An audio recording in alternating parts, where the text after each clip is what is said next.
The next terminology to define concentration is very important for exam point of view, that is molarity and molality.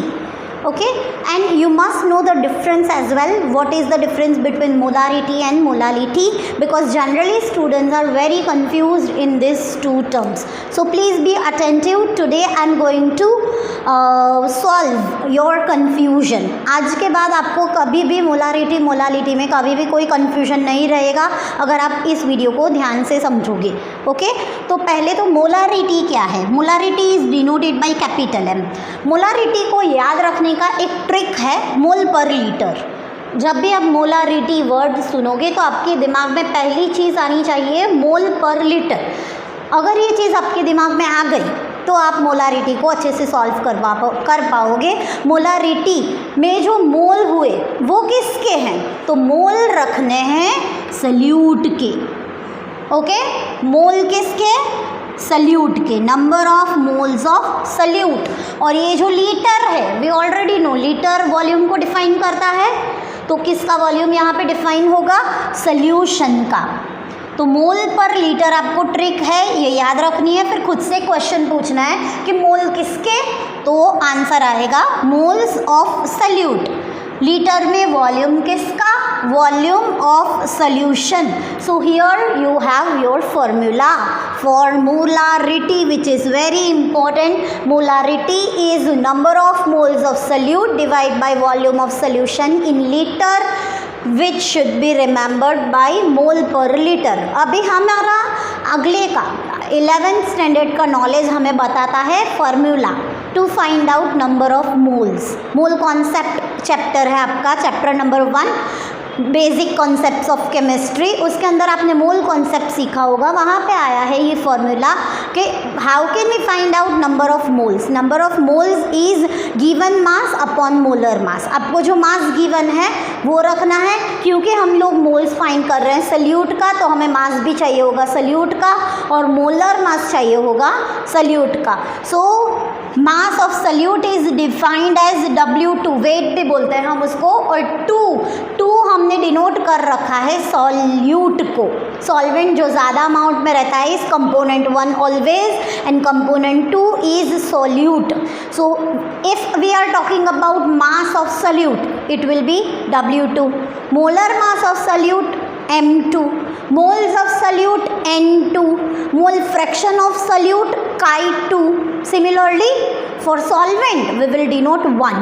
N1 is number of moles, W1 is mass of component 1 solvent, M1 is molar mass of solvent, Chi1 mole fraction of solvent, P1 partial pressure of solvent. तो किसी भी चीज़ के नीचे हम लोग subscript में 1 लगा रहे हैं तो वो 1 डिनोट करता है सॉल्वेंट को, क्योंकि वो ज़्यादा अमाउंट में है हमने उसको 1 डिनोट किया है. और कंपोनेंट 2 को W2 बोलेंगे, उसके मास को वेट बोलते हैं W2. मोलर मास को डिनोट करेंगे M2 से. इस टर्म को W2 अपॉन M2 ये डिफाइन करता है नंबर ऑफ मोल्स को. इसकी वैल्यू हम लोग यहाँ पे पुट करेंगे. Number of moles of salute की जगह पे मैंने पुट कर दिया W2 अपॉन M2 और ये वॉल्यूम ऑफ सॉल्यूशन आ गया है साइड में. So it will B 1 divide by volume of solution in litre. हमें हमेशा वॉल्यूम लीटर में ना भी दिया गया हो तब भी हम लोग ये न्यूमेरिकल सॉल्व कर सकते हैं. उसके लिए हमें वॉल्यूम इन लीटर को कन्वर्ट करना होता है volume in ml. For that purpose we have put 1000 over here. 1 liter is 1000 ml.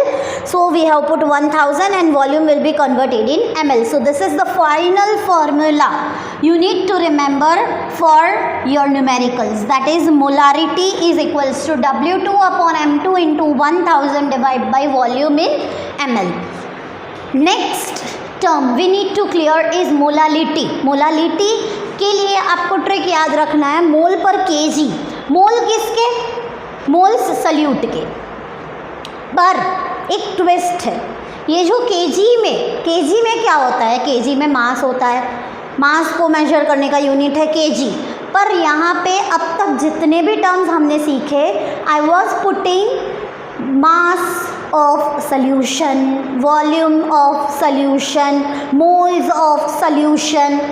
पर एक मोलालिटी ऐसा टर्म है जिसके अंदर यहाँ पे मास और आएगा ओनली सॉल्वेंट का. मास of solvent only in kilogram unit. आपको यहाँ सल्यूशन का मास नहीं रखना है। डेंजरस जगह पे ये हम खड़े हैं, इस जगह पे ज़्यादातर स्टूडेंट्स गलती कर बैठते हैं। आपको याद रखना है ये गलती आपको नहीं करनी है। कौन सी गलती नहीं करनी है आपको? मोलालिटी के अंदर डिनोमिनेटर में आएगा number of moles of solute और डिनोमिनेटर में आएगा mass of solvent only in kilogram. जहाँ पे भी हमने नंबर ऑफ मोल्स को रिप्लेस कर दिया है W2/m2 से, that is given mass upon molar mass. Solute का इसलिए 2 डिनोट किया और ये जो मास ऑफ सॉल्वेंट है it is denoted by W1, उसको हमने साइड में ले लिया। तो मोलालिटी का ये फॉर्मूला पहले मिला W2/m2 into 1 divide by W1, that is mass of solvent in kilogram. If we want to convert that mass in gram then we need to multiply by 1000, so we finally get this formula of molality. Molality is W2/m2 into 1000 divide by W1। अब आप दोनों के molality के formulas को compare कर सकते हैं। You will see W2/m2 into 1000 common रहेगा दोनों के अंदर। यहाँ पे आता है वॉल्यूम इन ml और यहाँ पे आता है W1। W1 is what? Mass of solvent in grams, because I have put 1000 it will be converted to grams. One more very important point, molality दोनों में से अगर टेम्परेचर चेंज होता है तो कौन सी चीज़, कौन सा वाला टर्म ज़्यादा अफेक्टेड रहता है? तो उसका आंसर है molarity is affected by temperature. It is temperature sensitive terminology, क्योंकि मोलारिटी के फॉर्मूला में वॉल्यूम आता है। मोलारिटी की फॉर्मूला में वॉल्यूम आता है, मोलालिटी में कहीं भी वॉल्यूम नहीं आ रहा है। देखिए you can see the formula, is there volume in the whole formula? No, कहीं पे भी वॉल्यूम का यूज़ नहीं किया जा रहा है। तो इसलिए अगर टेम्परेचर चेंज हो रहा है, अगर मैं 35 डिग्री से प्रैक्टिकल कर रही हूँ और वो टेम्परेचर हो गया 100 डिग्री सेल्सियस, तो वॉल्यूम को सबसे पहले फ़र्क पड़ेगा और उसकी वजह से मोलारिटी की वैल्यू चेंज हो जाएगी। But molality no, it will never change. Temperature change होने से मोलालिटी की वैल्यू पे कोई फ़र्क नहीं पड़ता है, क्योंकि उसके अंदर कहीं भी वॉल्यूम आता नहीं है। So you need to remember this for your numericals.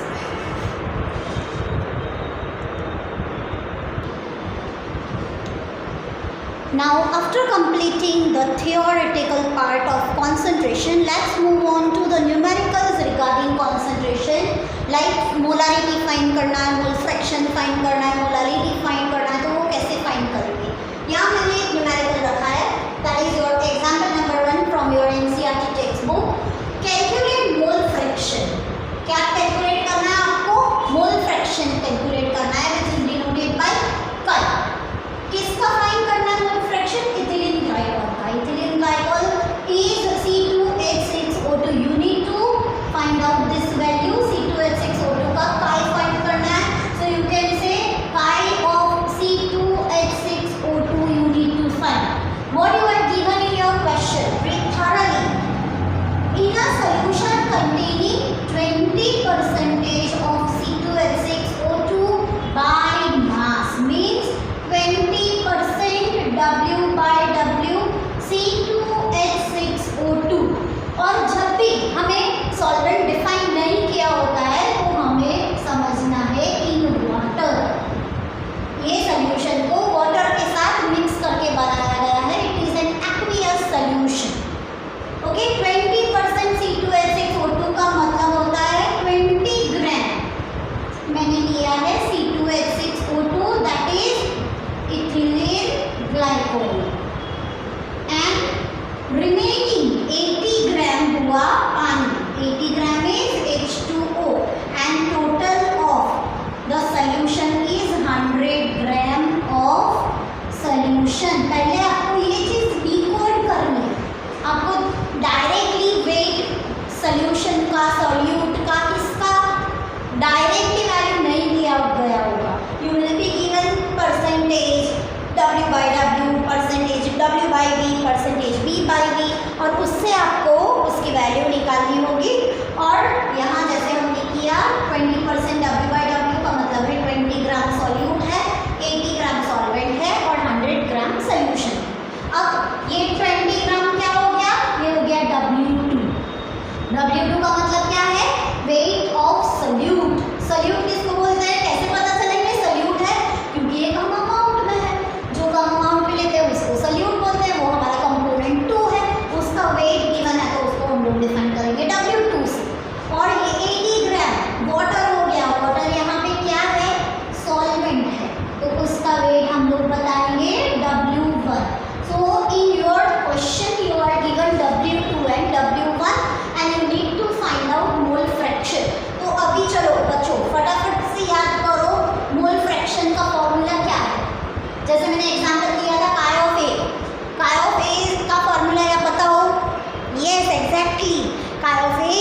Equals to n of a divide by n of a plus n of b। यहाँ पे हमें फाइंड करना है फाइव ऑफ C2H6O2। तो क्योंकि हमें इसका मोल फ्रैक्शन फाइंड करना है, हमें चाहिए उसके moles of C2H6O2 divide by total moles. Total moles मतलब यहाँ कितने कंपोनेंट है, एक इथिलीन ग्लाइकॉल, तो एक हो गए उसके मोल और दूसरा component water, moles of water. Okay, now check the question again.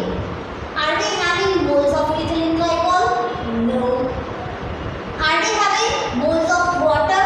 No. But we are given mass and we know the formula to find out number of moles.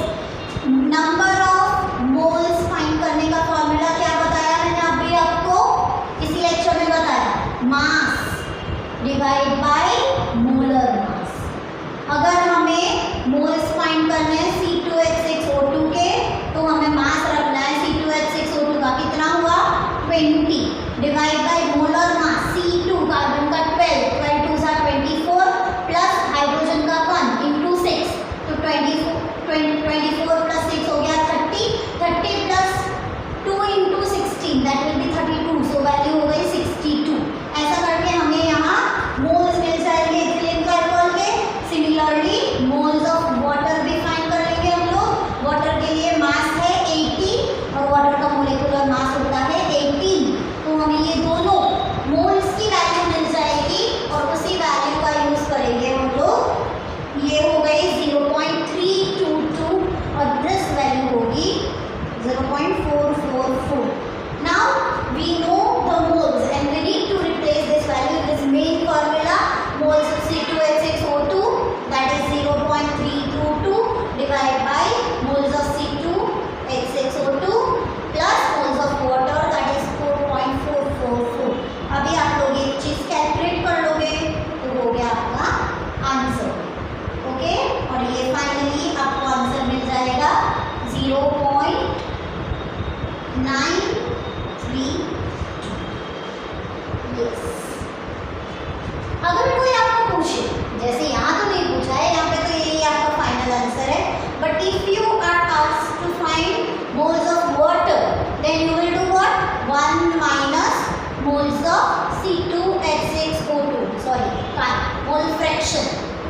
Okay, so 1 minus 0.932 and the remaining value will be mole fraction of water, that is 0.068.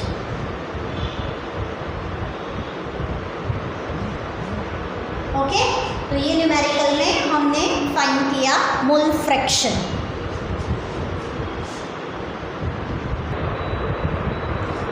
Let's go with another example.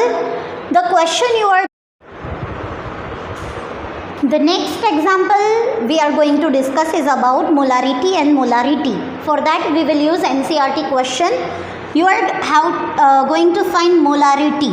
So the question mark is about molarity that you need to find. You are given 5 gram of NaOH. NaOH is the solute जिसका मास 5 ग्राम है, उसको हम लोग define करेंगे W2 से। उसको 450 ml solution के अंदर डिज़ोल्व किया है। ये 450 ml से पता चलता है कि ये वॉल्यूम है, वॉल्यूम ऑफ सोल्यूशन, जिसको हम लोग V से डिफाइन करते हैं। अब डायरेक्टली आपको मोलारिटी का फॉर्मूला याद करना है। मोलारिटी का फॉर्मूला है W2/M2 into 1000 divide by volume in ml। क्योंकि हमें वॉल्यूम ml के अंदर दिया गया है, हमें यहाँ 1000 से मल्टीप्लाई करना है एंड वैल्यूज़ डायरेक्टली पुट करनी है। W2 का वैल्यू कितना हुआ 5 ग्राम, क्योंकि ये कम वैल्यू है। ये सल्यूट का मास हो गया that is 5। M2 is what? Molecular mass. Molecular mass को कैसे फाइंड करते हैं ये आपको पता ही होगा। सोडियम का एटॉमिक मास 23 प्लस ऑक्सीजन का एटॉमिक मास 16 प्लस हाइड्रोजन का एटॉमिक मास 1। ऐसे हम सबका टोटल करके NaOH का मोलिकुलर मास फाइंड कर लेंगे दैट इज 40 ग्राम पर मोल। सो 5 divide by 40 into 1000 divide by 450।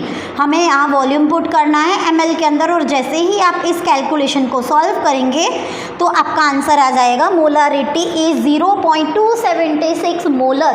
आप इसको मोलर भी लिख सकते हैं, उसको मोल पर लीटर भी लिख सकते हैं।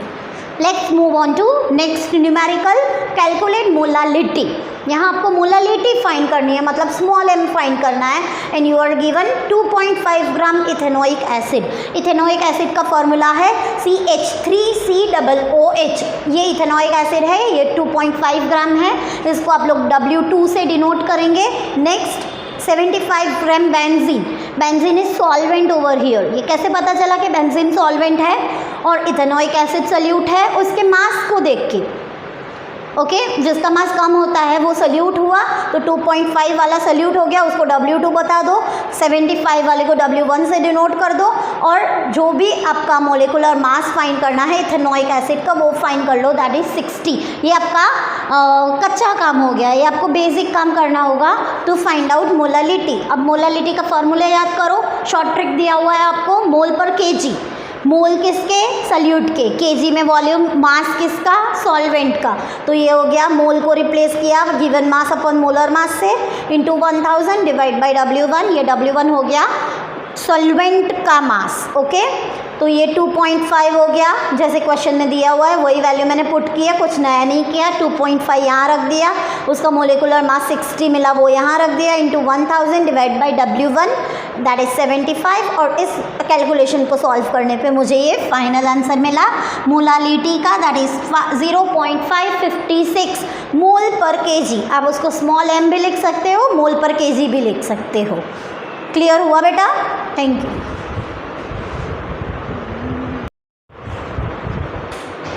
The next topic we are going to learn is about solubility. किसी भी सोल्यूशन की सल्यूबिलिटी कैसे चेक करते हैं, सल्यूबिलिटी क्या होता है? तो solubility is the maximum amount of solute that can be dissolved in a specified amount of solvent at specific temperature. क्या हो गया solubility? Solubility is maximum amount of solute that can be dissolved. मैंने एक solvent का fixed amount ले लिया, जैसे कि एक ग्लास पानी ले लिया, एक ग्लास पानी के अंदर मैं सॉल्ट डाल रही हूँ to prepare saline water. For that purpose I have put 1 spoon of salt and I have mixed it, वो डिज़ोल्व हो गया। मैंने फिर से एक चम्मच लिया, डिज़ोल्व हो गया, फिर से एक चम्मच लिया, ऐसे में थोड़ा थोड़ा सॉल्ट पानी में मिक्स किए जा रही हूँ और चम्मच से हिलाए जा रही हूँ, और आई कैन सी कि वो डिज़ोल्व हो रहा है, पर वो हमेशा होता नहीं रहेगा। एक लेवल तक वो सॉल्ट पानी में डिज़ोल्व होगा, एक पॉइंट पे आके वो सॉल्ट पानी में डिज़ोल्व होना बंद कर देगा, वो नीचे सेटल डाउन हो जाएगा, जिसको हम लोग बोलते हैं सैचुरेशन पॉइंट।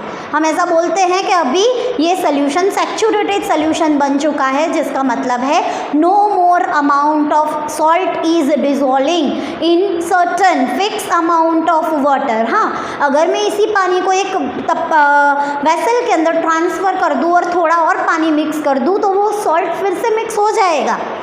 या फिर मैं उस वेसल को, उस ग्लास को बॉयल कर दूँ, तो उसका टेम्परेचर बढ़ने पे वो डिज़ोल्व हो सकता है, पर सर्टेन टेम्परेचर पे सर्टेन अमाउंट ऑफ सॉल्यूट के अंदर जो मैक्सिमम अमाउंट सॉल्ट का डिज़ोल्व हुआ उसको उसकी सॉल्युबिलिटी बोलते हैं। So it is maximum amount of solute that can be dissolved in specified amount of solvent at specific temperature T। Okay, तो इस सोल्यूबिलिटी को बहुत सारे फैक्टर्स हैं जो अफेक्ट करते हैं। So this are the factors affecting solubility. The first factor is nature of solute and solvent.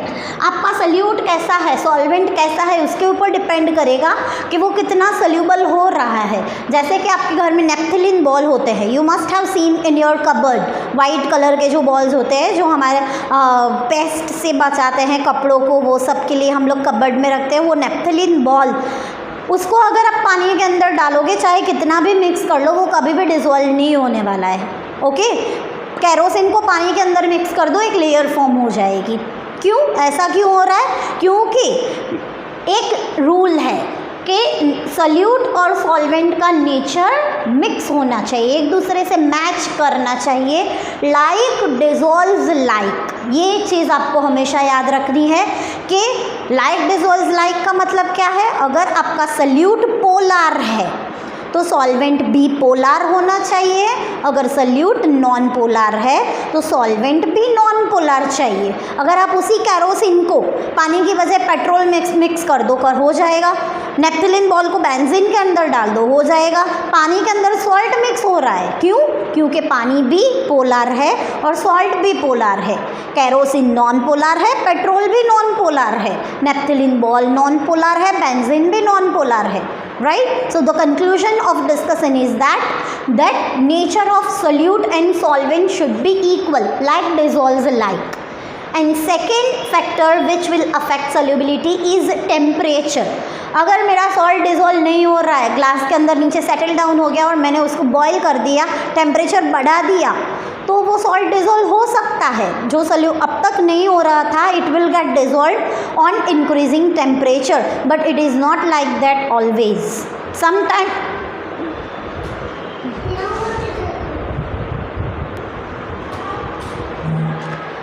Temperature is the another factor.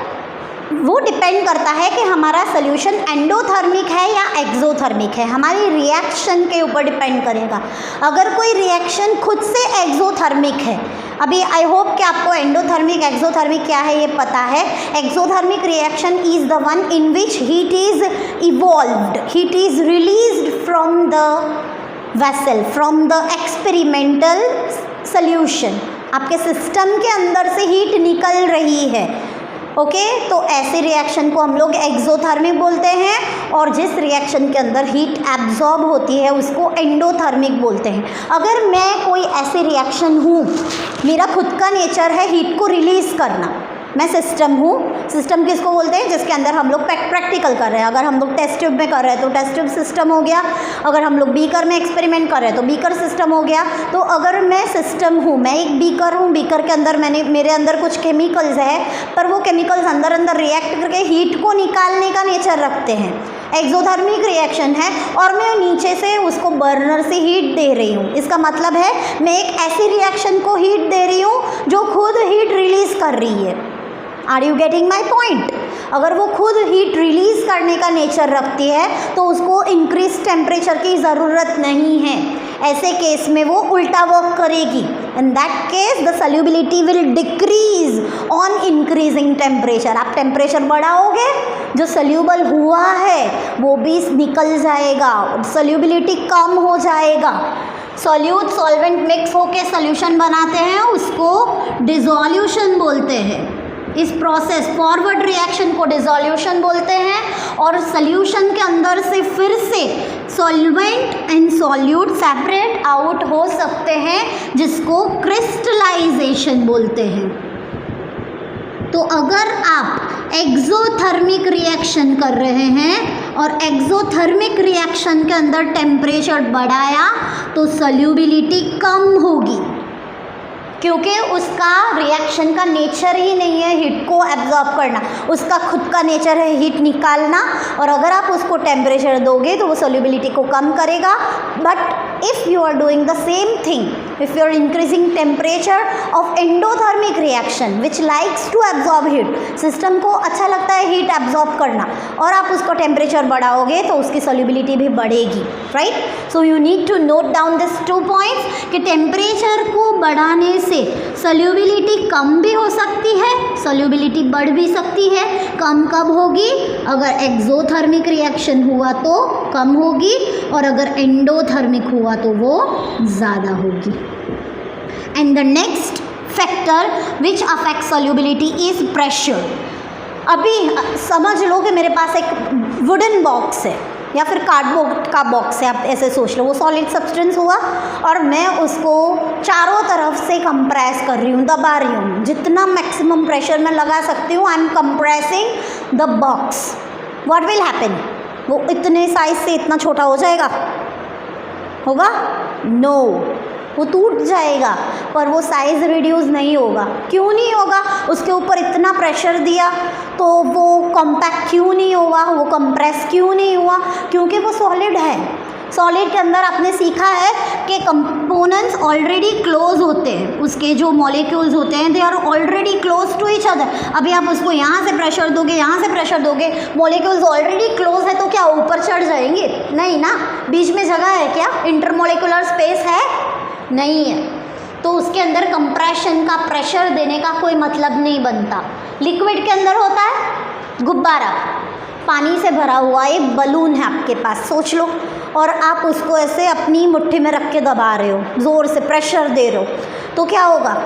उसका साइज़ कम हो जाएगा? पानी से भरा हुआ गुब्बारा छोटा हो जाएगा? नो, वो ब्लास्ट हो जाएगा। क्यों?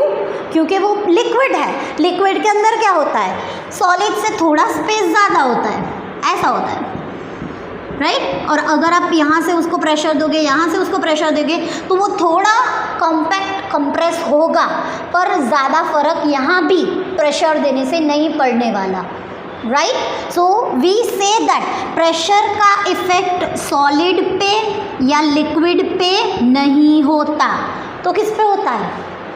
प्रेशर का मैक्सिमम इफेक्ट होता है गैस के ऊपर। Gas is highly compressible, okay? जो एक रूम के अंदर गैस है ना, उतने गैस को मैं एक बॉटल के अंदर भर सकती हूँ और उसको पॉकेट में डाल के जा सकती हूँ। इतना कंप्रेसिबल नेचर होता है गैस का। क्यों? क्योंकि उसके अंदर इंटरमोलिकुलर स्पेस बहुत ज़्यादा होती है और इंटरमोलिकुलर फोर्स ऑफ अट्रैक्शन बहुत कम, right? So we will see कि प्रेशर बढ़ाने से सोल्यूबिलिटी को अफेक्ट होता है, पर कब? जब हम किसी गैसियस सॉल्यूट की बात कर रहे हैं, जैसे कि रूम के अंदर है CO2 गैस और N2 gas, right? CO2 gas कम अमाउंट में है, N2 गैस ज़्यादा अमाउंट में है, तो जैसे हम CO2 गैस को कंप्रेस करेंगे वो ज़्यादा सोल्यूबल हो सकता है। मतलब प्रेशर का इफेक्ट ये एक अलग पॉइंट ऑफ व्यू है। So we need to remember solid and liquid are incompressible, so there is no effect of pressure, but in case of gas you will see Henry's law. Henry's law is applicable to the system which is having gaseous solute, जिसके अंदर salute एक gas है, उसके ऊपर Henry's law applicable है। You will learn Henry's law in my next lecture which is applicable to gaseous system. Okay, so to learn the whole chapter, keep continue. If you like my content, if you like my teaching style, are you getting what I'm trying to explain, then please like my video and subscribe my channel. Thank you.